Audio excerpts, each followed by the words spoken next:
दुख दर्द मिटाया जाता है दरबार में तेरे ऐ सतगुर।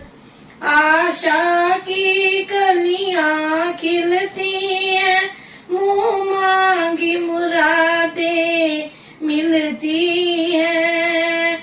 आशा की कलियां खिलती हैं, मुँह मांगी मुरादें मिलती हैं।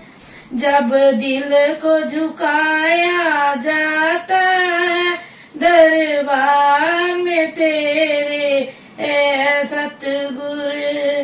बिगड़ी को बनाया जाता है दरबार में तेरे ऐ सतगुर। जिसकी ज्योति के आंचल में निज रूप को देख सके पल में। जिसकी ज्योति के आंचल में निज रूप को देख सके पल में, वो दीप जलाया जाता है दरबार में तेरे ऐ सतगुर।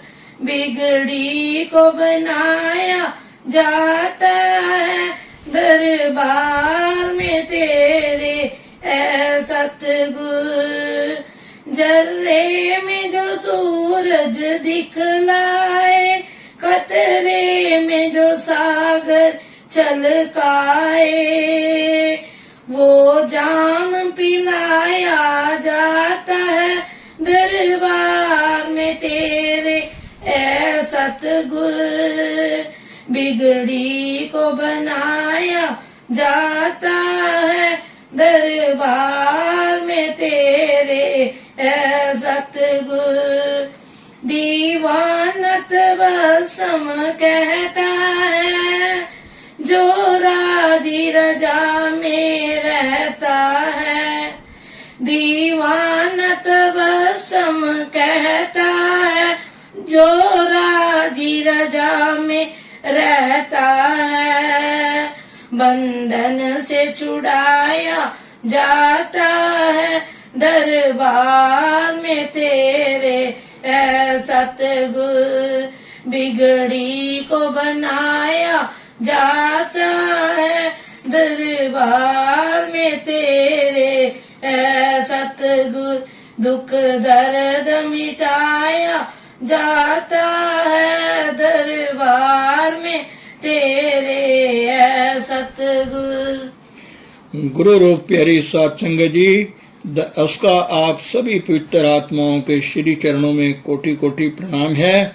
संत महापुरुषों के मिलने से, उनके दर्शन मात्र से जीवों का कल्याण हो जाता है। जब हम उनके मुखार बिंदु से अमृतमयी वाणी सुनते हैं तो हमारी आत्मा को आभार मिलता है। उनके कहे वचनों अनुसार जीवन ढालने से हमें परमेश्वर की प्राप्ति का मार्ग मिल जाता है। प्रस्तुत वीडियो में परम पूज्य परम संत सावन सिंह जी महाराज जी के अनमोल वचन सत्य के मार्ग पर चलने की प्रेरणा दे रहे हैं।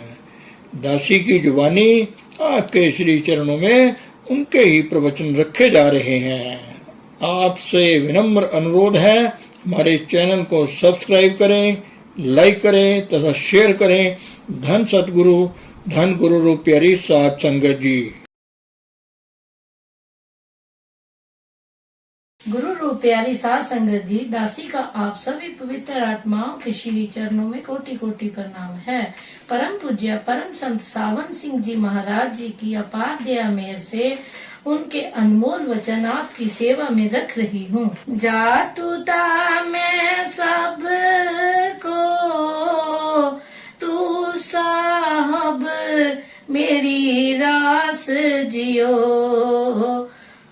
हे स्वामी, हे पति देव, अगर तू मुझ पर मेहरबान है तो सारी दुनिया मेहरबान है। तेरी खुशी में मुझे सारा संसार खुश नजर आता है। तुद अंतर हो सुखी वसा, तू अंतर सा हे पति देव, मैं तेरे देश चलकर सुख की जिंदगी बसर करती हूँ। यह तेरा रहम है, तेरी कृपा है। आत्मा रूपी स्त्री अब सुगढ़ होकर अपना प्रेम और प्यार प्रकट करती है। पहले यह एक फुहड़ी स्त्री के समान थी, उसमें कोई ढंग नहीं था। अब वह कहती है कि हे स्वामी, अब जो तूने अंतर के वज्र कपाट खोलकर मुझे दर्शन दिए हैं, यह तेरी दया है। अगर गवार या फूहड़ होते हुए भी अंतर जाएं, तो यह वह परम पिता परमात्मा इसे सुगढ़ बना लेता है। परमार्थ बड़ी गहरी फिलॉसफी वाली वस्तु है। इसमें अगर नेकी करें तो जबान पर नहीं आनी चाहिए, अर्थात नेकी करें, दान पुण्य करें, तात्पर्य यह है कि सब अच्छी बातें करें, पर फिर यह भाव ना आए कि मैंने कुछ किया, यही कहें कि मैंने कुछ नहीं किया। कुछ लोग दान आदि नेक कार्य करते हैं, परंतु जब तक वे अपनी रामायण ना पढ़ लें, अर्थात अपना गुणगान ना कर लें, उनका खाना हजम नहीं होता। जब वे कहते हैं कि हमने यह किया, हमने वह किया, तो वे अहंकार में आ जाते हैं। कबीर साहब क्या कहते हैं? किया कराया सब गया, जब आया अहंकार। यह तो इसी प्रकार है जैसे कि अच्छा भोजन बनाकर ऊपर से उसमें एक मुट्ठी राख की डाल दें। मनुष्य को चाहिए कि नेक कार्य करे और जवान पर ना लाए। यह सबसे उत्तम नीति है और परमार्थ की यह शिक्षा है। अगर परमार्थ की पाठशाला में आकर मनुष्य सच्चे अर्थों में मनुष्य का बने, तो फिर और कोई स्थान नहीं है। अगर कारखाने में जाकर भी मशीन के पुर्जों के नुक्स ना निकालें, तो फिर और कहाँ निकालेंगे? अर्थात शिष्य की गति बहुत ऊंची है। संतों का दरबार ही परमार्थ का स्कूल है। जो लोग पुण्य दान करके औरों पर जाहिर करते हैं, उन्हें तो नशा चढ़ जाता है, परंतु जो सुनते हैं वे कहते हैं कि ये मूर्ख है। वे दानी पुरुष जो सेखी बघारते हैं और लोग उन्हें मूर्ख कहते हैं। चाहिए तो यह था कि नेक कार्य करें, परंतु जबान पर ना लाएं। जब हम अच्छे काम करें, लोग अपने आप ही अच्छा कहेंगे। हमें अपनी जुबान से आप ही कहने की क्या आवश्यकता नहीं। एक बार बादशाह शाहजहां अपने शायनागार में सो रहा था। नौकर चाकर भी सो रहे थे। रात को उसे प्यास लगी तो उठा, देखा तो पता लगा कि सुराही में पानी नहीं है। घड़ों की तरफ गया तो वहां भी पानी नहीं था। अंदर एक छोटी सी कुइया थी जिस पर चरखी लगी हुई थी। जब बादशाह ने जाकर चरखी की रस्सी से डोल को बांधकर कुइया में झटके के साथ छोड़ा तो चरखी का कोना उसके सिरे में जा लगा। खून बहने लगा, सिर चकराने लगा और वह गिर पड़ा। इस पर वह कहने लगा, शुक्र है, शुक्र है। नौकर चाकर सब जाग उठे कि क्या हुआ।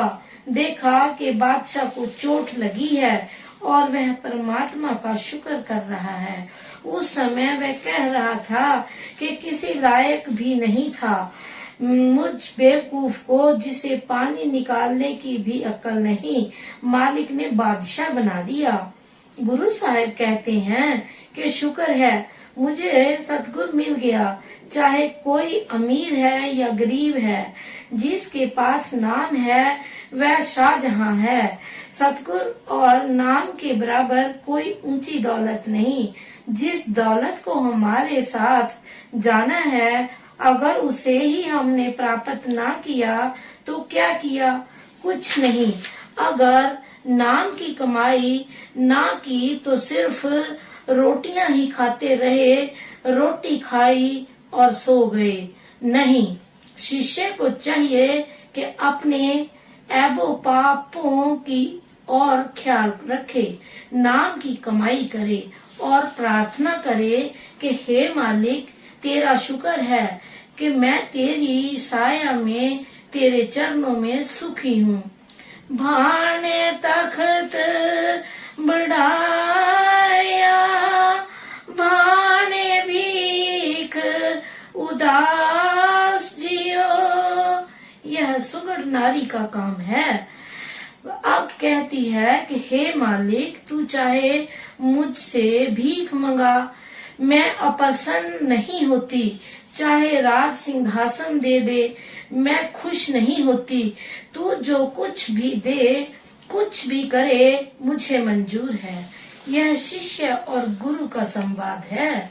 शिष्य कहता है कि मेरा सतगुरु जो कुछ भी कर रहा है, सोच समझ कर रहा है, इसीलिए जो कुछ भी वह करता है वही उत्तम है, मुझे उसी में खुशी है। अगर सतगुरु घास काटने का हुक्म दे, वही परम पद है। सो सुगढ़ पत्नी कहती है कि हे मालिक, चाहे उदास रख, चाहे भीख मंगा, चाहे सिंहासन पर बिठा, परंतु मुझे अपने भाने में रख। मैं तेरी रजा में राजी रहूं, तेरी मौज में चलूं। परंतु फूहड़ पत्नी का व्यवहार इससे बिल्कुल उल्टा होता है। वह भाने में नहीं रहती। भाने थल सिर सरोवर, कमल फूल आकाश जियो। थल से यहाँ मतलब है मरुस्थल से, जहाँ पानी ना हो और लोग प्यासे मरे। अब वह कहती है, हे मालिक, चाहे तो मुझे रेगिस्तान में रख, तेरे भाने में वह मेरे लिए सरोवर के समान शीतल होगा। तू चाहे मुझे जमीन पर रख, चाहे आसमान पर, चाहे कांटों में रख, चाहे फूलों और बगीचों में, चाहे समुन्दर में रख, चाहे किनारों पर, चाहे धरती पर रख, चाहे आकाश के कमल में रख, मुझे सब मंजूर है। यहाँ आकाश के कमल से भाव आंतरिक रूहानी मंजिलों से है।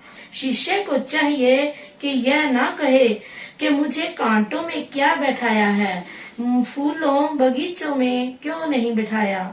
उसे चाहिए कि हमेशा हर अवस्था में सतगुरु के भाने में रहे।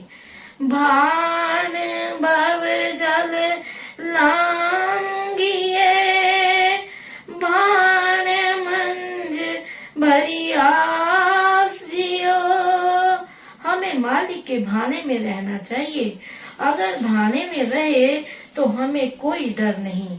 सो सुगढ़ स्त्री कहती है कि हे मालिक, मैं इस संसार सागर से पार होना चाहती हूँ। चाहे तू मुझे पार लगा दे, चाहे वे गहरे भंवर में डुबो दे, मैं तेरे भाने में राजी हूँ। परंतु बिना अंदर गए भाने में नहीं रहा जा सकता। बिना चाव के, बिना सतगुरु के प्रेम के भाना नहीं माना जा सकता। भाना मानना बड़ा कठिन है। फिर भी हमें चाहिए कि चाहे मालिक हमारी निंदा कराए, बुराई कराए, दर दर भीख मंगाए, या चाहे जो भी करे, हम उसके हुक्म में रहें। अगर उसके हुक्म में हैं तो कोई डर नहीं है। यह प्रेमियों के लिए हुक्म है। भाने सो सौरंगला, सिफत रता गुणतास जियो। अगर यह उसके भाने में रहे तो वह मालिक उसे प्यारा लगता है। अंतर में उसका प्रेम जागृत होता है, उसकी दया की धारा आती है, अंतर में उसके गुणों का ध्यान बना रहता है। अगर शिष्य भाने में नहीं रहता, उसके अंदर मालिक का प्रेम प्यार नहीं आ सकता। भाने सो विहावला, हौ आवण जा